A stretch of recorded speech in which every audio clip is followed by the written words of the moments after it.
Hello my dear students, welcome to Learner Hub and welcome to the fourth video of the video series on light, reflection and refraction class 10th science. So in this video we are going to learn about refraction. So in the last three videos we have been focusing on reflection.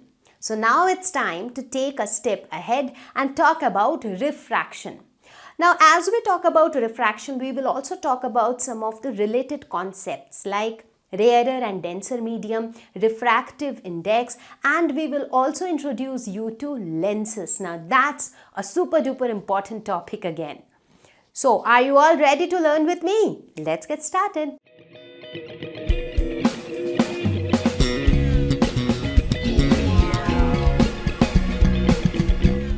Refraction of light is another beautiful phenomenon of light. We will see what happens in case of refraction of light in the next few slides. So let us now look at what is refraction of light.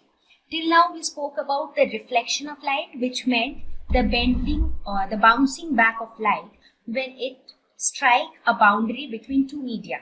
So what is refraction now? It is the bending of light when it passes from one medium to another. So that means there is no bouncing back now. It says that light will pass from one medium to another, but the ray of light, instead of going straight, it will bend a little. So that is known as refraction of light. There are several examples around us where we see this phenomenon of refraction. For example, the first picture depicts a pencil dipped in a glass of water. You can try it on your own. Take a glass of water, put a pencil inside that water. What do you see? That the pencil appears little bent, as you can see here also. Right? Why does this happen? The pencil is not at all bent, right? It is a straight pencil. But due to the refraction of light, because here light rays are entering from one medium to another. One medium is air, the other medium is water. So when it enters from one medium to another, light rays bend. Now due to this bending of the light rays, the object appears little different than what it is actually. Similarly, if you look at this aquarium, you see that there is a fish which is visible in a different way. I mean, you see the actual position and the apparent position, the position where the fish actually is and the position where you are viewing the fish are different. That is again due to the phenomenon of refraction, because here also two medium are involved, air and water. Similarly, the rainbow which you see in the sky is also a result of refraction of light.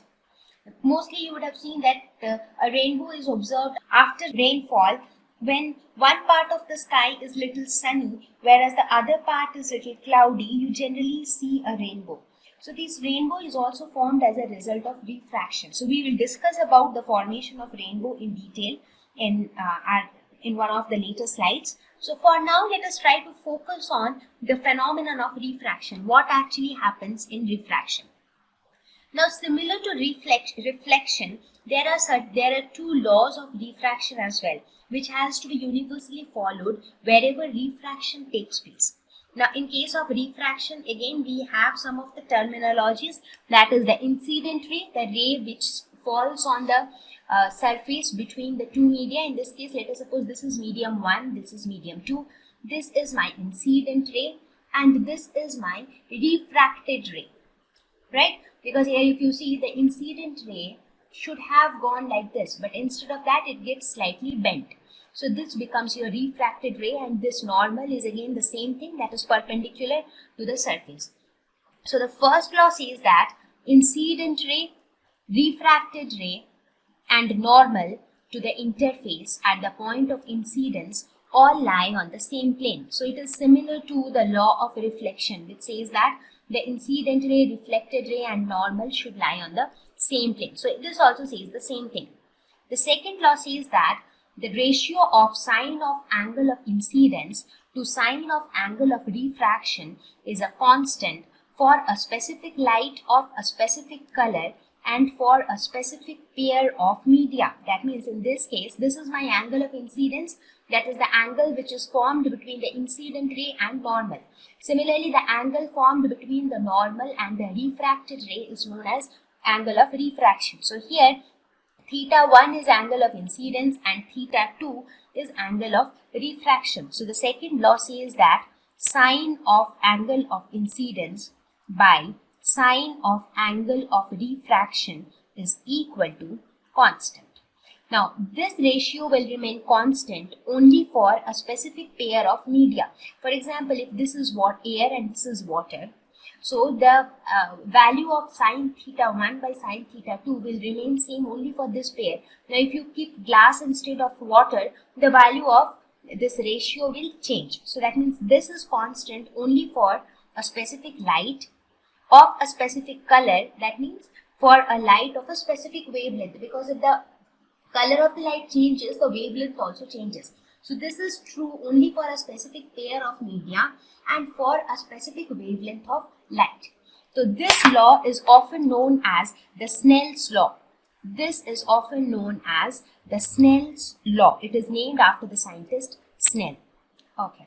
So now we will introduce a new term that is known as the refractive index. Now, what is refractive index of a medium? So what is this refractive index? Now, as I told that whenever light enters from one medium to another, the ray of light will bend. Now, there has to be some parameter to measure that how much bending of light will take place. There has to be some factors which will determine that, okay, light will bend this much when it moves from this medium to this medium. It will move that much when it moves from this medium to this medium. So there has to be a measure of bending of light. So that is why this refractive index was introduced.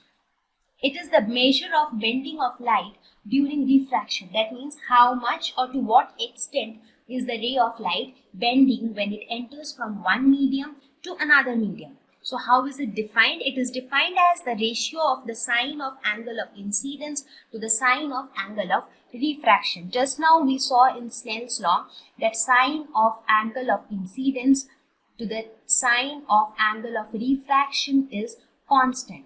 Now this constant is nothing but, this constant is defined as the refractive index. So we define this constant as N21. It is often denoted like this. That means this is refractive index of medium 2 with respect to medium 1. Let us suppose this is medium 1 and this is medium 2. This is the normal to the medium. This is the ray of light. This is I and this is R. So we say that sin I by sin R is equal to N21, that is refractive index of medium 2 with respect to medium 1. So this is how we define refractive index of a medium. It is also defined as the ratio of velocity of light of a given wavelength in empty space to the velocity in a medium. So that means we are comparing the velocity of light in a medium with respect to vacuum. So we also define refractive index of 2 with respect to 1 as c by v, where c is the velocity of light in vacuum and v is the velocity in some medium.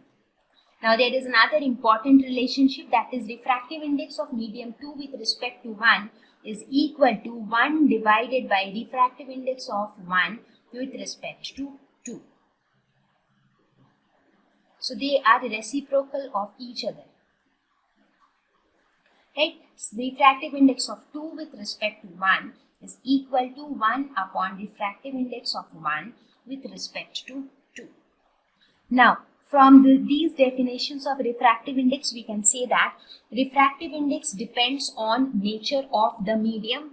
That is absolutely correct, because this velocity will depend upon the medium. If it is water, the velocity of light will be different. If it is glass, the velocity of light will again be different. So that means the value of refractive index depends or changes with the change in medium.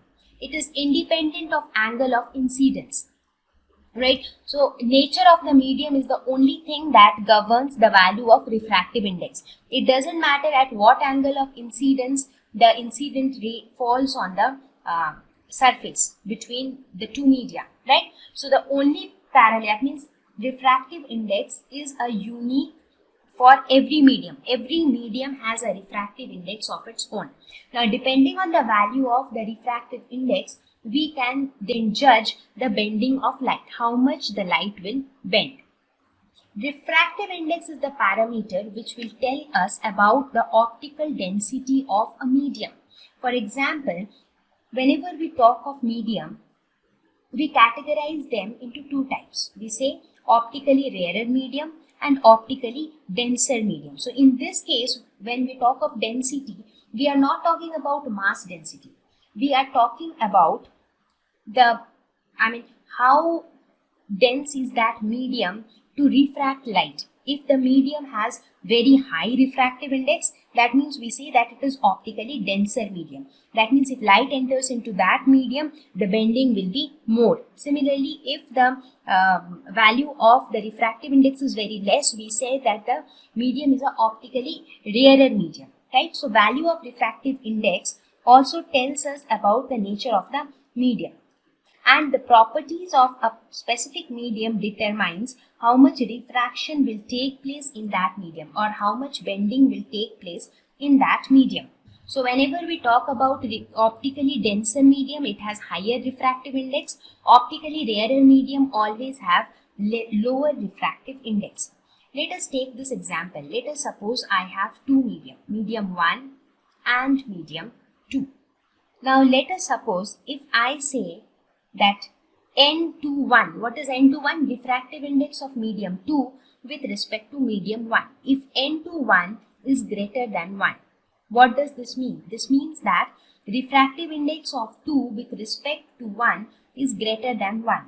This means that refractive index of 2 by refractive index of 1 is greater than 1, or it means refractive index of 2 is greater than refractive index of 1. This means that medium 2 is a denser medium and medium 1 is a rarer medium. So here denser and rarer means optically denser and optically rarer.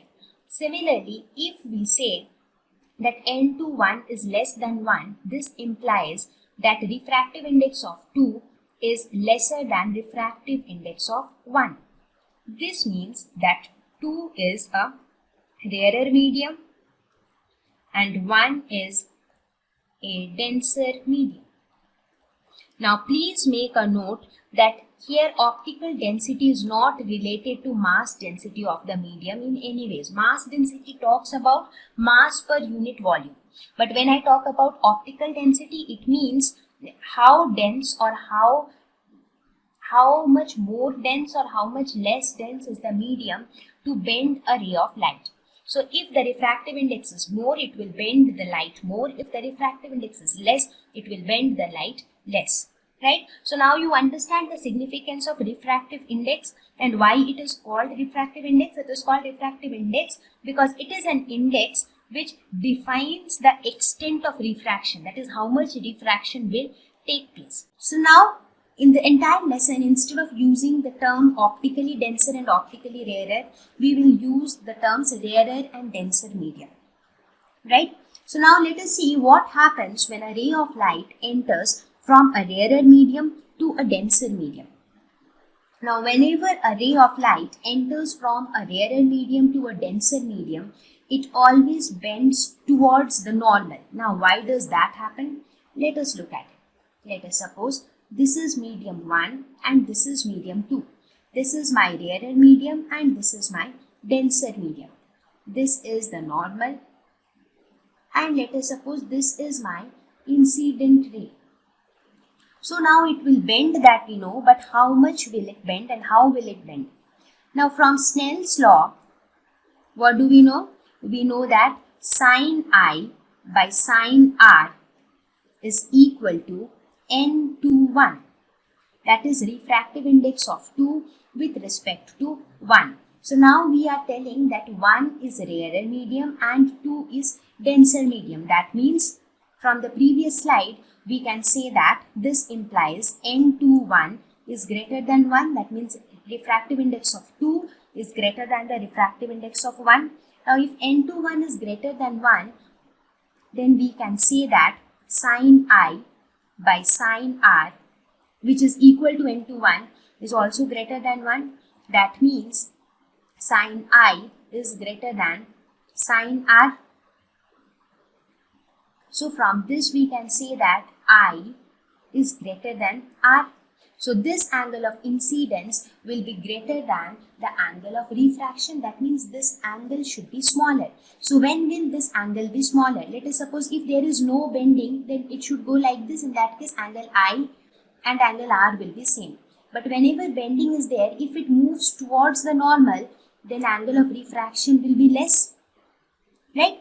So that means in this case, the refracted ray will bend towards the normal. Right?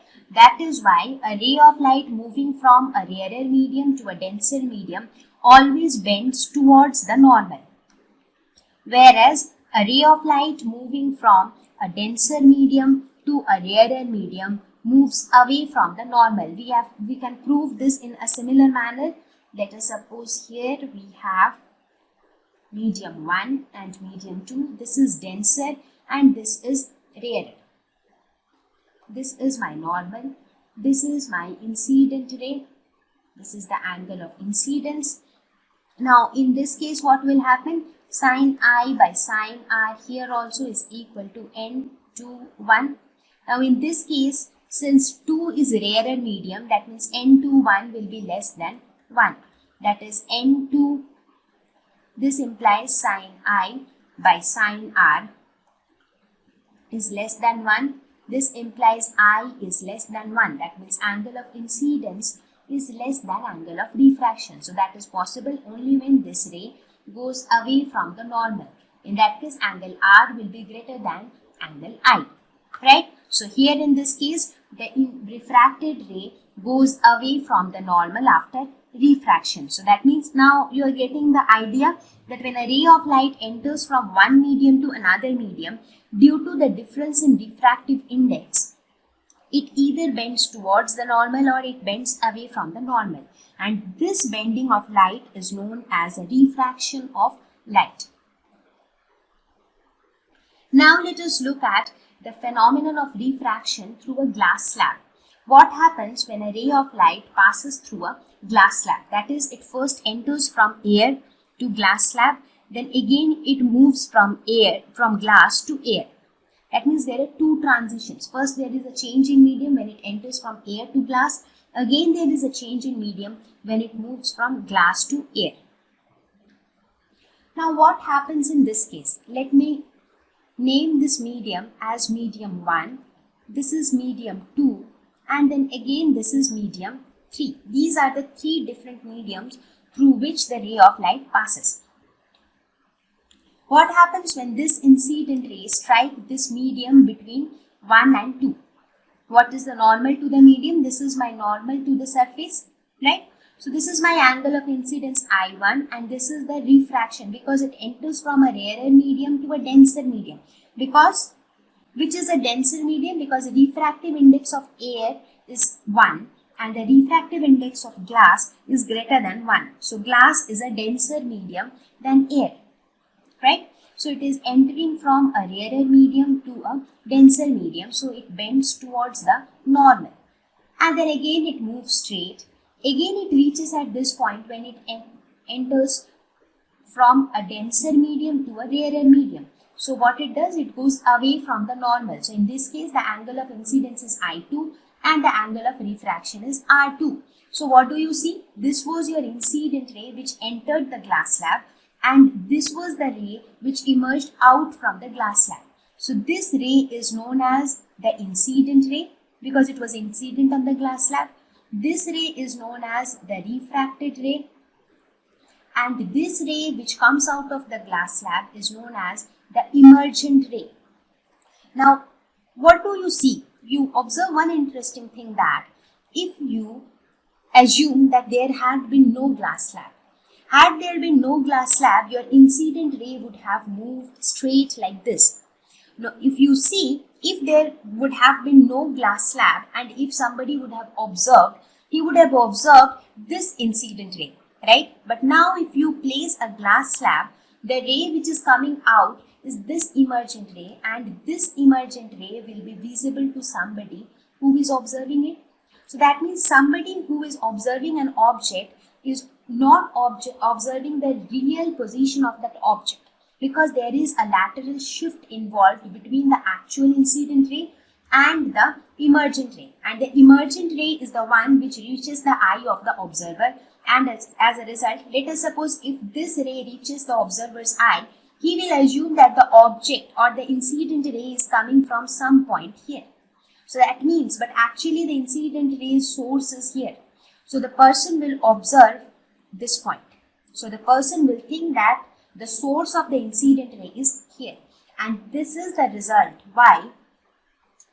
Because of this change in medium, or because of the phenomenon of refraction, we often do not observe the actual position of the object.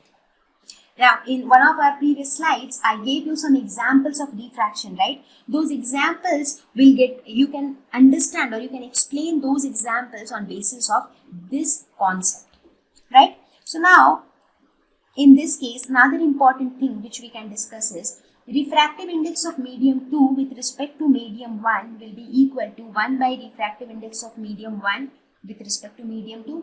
Similarly, refractive index of medium 3 with respect to medium 2 will be equal to 1 by refractive index of medium 2 with respect to medium 3. What would be the refractive index of medium 3 with respect to medium 1? Let us suppose in this case we have medium 1 and medium 3 as same. Let us suppose if we have some system where we have medium 1, medium 2 and medium 3, and they are all different medium. Let us suppose this is air, this is glass, and this is water. So in this case, this relation will hold true. Now what would be refractive index of 3 with respect to refractive index of 1? It would be 1 by refractive index of 1 with respect to 3. Now in such scenarios, I can also say that refractive index of 3 with respect to 1 is equal to refractive index of 3 with respect to 2 multiplied by refractive index of 2 with respect to 1. So this is another important relationship which relates the refractive indexes of 3 different media. Right? So I hope you understood the phenomenon of lateral shift. This phenomenon of lateral shift is extremely important in the phenomenon of refraction. So what is lateral shift? Lateral shift is the phenomenon in which the emergent ray shifts laterally from the actual incident ray. Right? This is the phenomenon of lateral shift due to the phenomenon of refraction. Right? So now let us discuss the same examples once again, that why did all these things happen. Now let us look at the first example. Why did the pencil dipped in water appear bent to you? That's because when you are observing the pencil, you are observing on the lines of emergent ray. So the source of the incident ray is something different, but you are observing something different that is along the lines of the incident ray, and that is why you are not observing the actual position. Instead, you are observing the apparent position of the pencil. Similarly, in this case also, why is that you are observing a different position of the fish? That's because the light ray coming out from this fish, it suffers a refraction as it comes out from this denser medium to rarer medium. That is, it is coming out from glass to air. As a result, it suffers refraction. So when it reaches our eye, we observe the emergent ray and we try to see the object along the lines of the emergent ray. So we do not see the actual position, instead we see an apparent position of the object. Now if you consider the example of rainbow. In a rainbow also same thing happens. However, understanding rainbow is little, it's not that complex, but at least there are a few more details that need to be explained. So we will take up the example of rainbow in our next lesson when we talk about the natural phenomenon or the atmospheric refraction, because for this we have a separate topic called atmospheric refraction, where we will see how refraction takes place in atmosphere. So rainbow is one such example. This we understood what is refraction of light, right? So now we will see how does refraction takes place by lenses. right? Like how we saw, how we studied the reflection of light by mirrors, similarly we will talk about refraction of light by lens. So here we will first see what is a lens. So what is a lens? It is a transparent optical medium bounded by two surfaces, at least one being spherical. So that means it is an optical medium, transparent, which has two surfaces. Now, one of the surfaces has to be a spherical surface.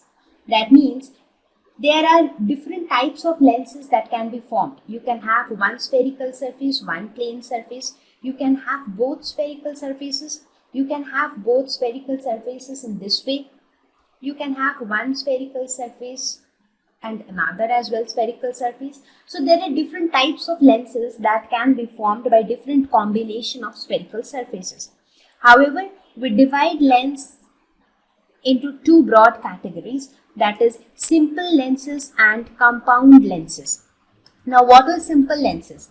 Under simple lenses you have all these different lenses which are formed by combination of one spherical surface and another spherical or plane surface. For example, this is formed by two convex surfaces, that is called a biconvex lens. This is formed by one plane and one convex, therefore called plano-convex. This is made up of one concave and one convex, so it is called positive meniscus or concavo-convex. Similarly, this is made up of two convex, so this is known as negative meniscus. This is made of one plane and one concave called plano-concave. That is made up of two concave and therefore called biconcave. So by combination of different spherical surfaces and plane surfaces, we get these different types of simple lenses. And what are compound lenses? They are nothing but combination of simple lenses. That means two or more simple lenses when combined together form a compound lens. You generally see these compound lenses in the lenses used in cameras or video recorders. So in things like that you have compound lenses. That is an arrangement of combination of simple lenses. Now in this lesson we will focus on biconvex and biconcave lenses. So we will not talk about other types of lenses. We will only talk about biconvex and biconcave lenses. You'll learn about those other kinds of lenses, and you'll learn about these lenses in more detail in your class 12. So let us try to understand the terminologies related to lenses, like how we did for spherical mirrors. So since now you have got an idea of the spherical mirror, it will be easier for you to understand the concept in case of lens. So first we will talk about the optical center in a lens. What is the optical center? Optical center is the center of this lens. Now here we have taken the example of a convex lens. Now biconvex lens is often referred to as a convex lens. That means both the surfaces are convex. Similarly, biconcave lens is often known as concave lens. So throughout the lesson we will be talking about convex lens and concave lens. So when I talk about optical center, it is denoted by a capital O and it is the center of this lens. So this point is known as optical center. So it is similar to what we called as pole in case of a spherical mirror. So this is analogous to pole. Next is the principal axis. Here also principal axis is the same line which joins this optical center with the radius of curvature. Now here what would be the radius of curvature? This spherical lens is a part of a sphere. Similarly, this spherical lens is a part of a sphere. So both the spheres will have two radii of curvature. Now those points will be joined to the optical center through a line, and that line is known as the principal axis. So here this is my principal axis. Next is the center of curvature. So again the same thing.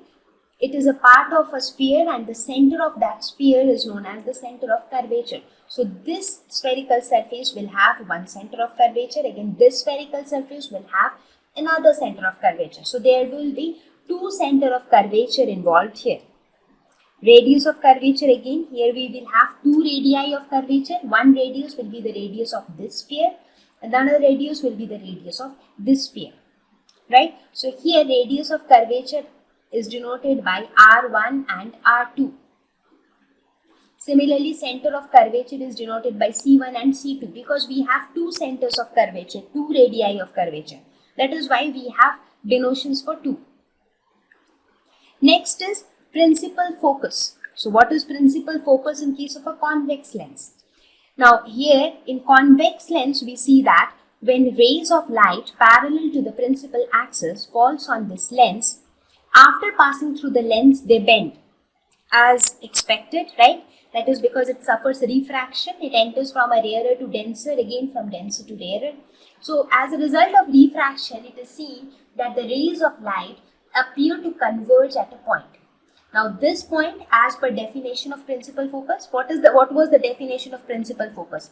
It was the point where the rays of light parallel to principal axis after reflection should converge or appear to converge. So in this case, we see that in case of a convex lens, the rays actually converge at a point, and this point is known as the principal focus of this lens. Now in case of concave lens, what do we see? This is a concave lens. We see that the rays of light after passing through the concave lens, they diverge out. They do not appear to converge at a point. However, they are extrapolated at the back and they are virtually made to converge at a point. So this point is known as the principal focus for a concave lens, right? So in this case, one interesting thing which we note here is, here convex lens is the converging lens, right? Because here the rays of light actually converge after refraction, whereas a concave lens is a diverging lens because the rays of light appear to diverge after refraction. So this is just the opposite as was in case of mirror.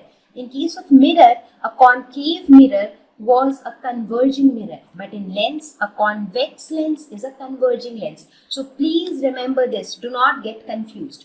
A concave mirror is always a converging mirror and a convex lens is always a converging lens. See, as I'll give you a personal suggestion here that when you go through this lesson, first understand the mirror part very clearly. So once you understand the mirror part very clearly, only then start studying lenses.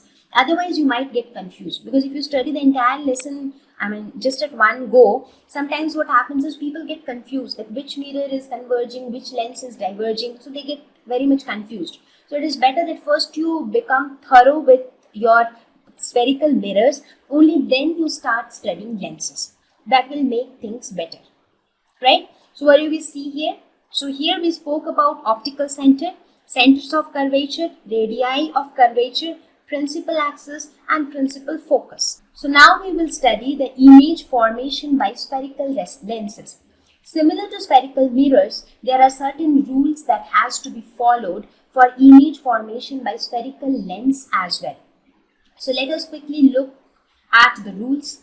So here comes the first rule. It says that a ray of light incident on the lens parallel to the principal axis after refraction passes through the second principal focus. Now from where did we get the second principal focus? This is again another interesting thing. So let us again go back to the previous slide. So here if you see, since you have two spherical surfaces, it is like a combination of two spherical surfaces. So that is why you have two centers of curvature. That is why you have two radii of curvature. Now if you have two radii of curvature, that means you will have two principal focus as well, because this is, when you consider this convex lens, there are two convex surfaces. For this convex surface, you will have one focus. Again, for this convex surface, you will have another principal focus. So you will have two principal focus as well. That is why we call it as principal foci. So the focus of this surface, the focus which is on the left hand side, that is known as F1, right? And the focus which you see on the right hand side is known as F2. So this is my F2, that is also known as second principal focus. And the focus of this surface, which lies somewhere on this side, is known as F1. That is the first principal focus. So there are two principal focus, first principal focus and second principal focus. Right? Now we will, at your level, as per your syllabus, we will not talk much about the two different radii of curvature R1 and R2 or F1 and F2. We will only look at a broader picture. We will just see the behavior of the lens when incident rays fall on it. You will know in more detail about first principal focus and second principal focus in your class 12. In case you are interested to know about it now, you can refer the videos of ray optics of class 12.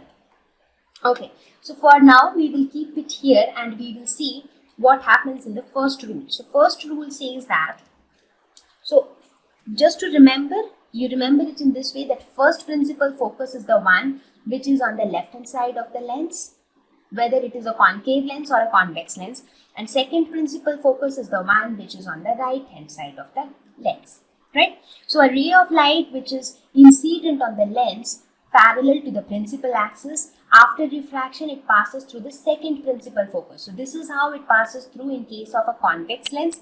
In case of a concave lens, it diverges. So if you try to extrapolate it, it appears to pass through the second principal focus. Now in this case, it is not passing through the second principal focus, instead it passes through the first principal focus. So this holds true only in case of a convex lens. In case of a concave lens, it appears to pass through F1. So in this case, appear to pass through F1, right? Now let us look at the next rule, rule number 2. It says a ray of light passing through first principal focus after refraction should move parallel to the principal axis. So if you see, these laws are exactly similar to the laws which we studied in case of spherical mirrors. Here the incident ray passes through the first principal focus, so after refraction it goes parallel to the principal axis. Similarly here, the ray of light falls on this mirror, it passes through this principal focus, F2. I mean, if you see here in convex and concave lens, your first and second principal focus gets reversed. In this case, if it passes through first principal focus, in this case it will appear to pass through the second principal focus, right? So after refraction, it goes parallel to the principal axis, right? So here it appeared to pass through F2. And the third rule, which says that a ray of light passing through the optical center should go undeviated after refraction. So that means if a ray of light passes through the optical center, there should be no bending of light at all. So these are the three rules which basically governs the image formation in case of lenses. That means in lenses we have just three rules. One is it passes through optical center, goes undeviated. It goes parallel to principal axis, then after refraction it passes through focus. If it passes through focus, after refraction it goes parallel to the principal axis, right? So if you remember the picture of the lens, if you remember how the lens looks like and where is my first principal focus, where is my second principal focus, then you can easily plot the ray diagrams and there is no need to memorize the rules. If you understand them, there is no need to memorize it. Now, keeping these rules in mind, we will again go ahead and we will try to see the image formation by convex lenses and concave lenses separately for different object distances, like how we did for spherical mirrors. So children, how did you like this video? Did you find it useful? If yes, do not forget to share it with your friends so that they can also understand this lesson like never before. And I will meet you all very soon with a new topic, with a new video. Till then, take care. Bye-bye.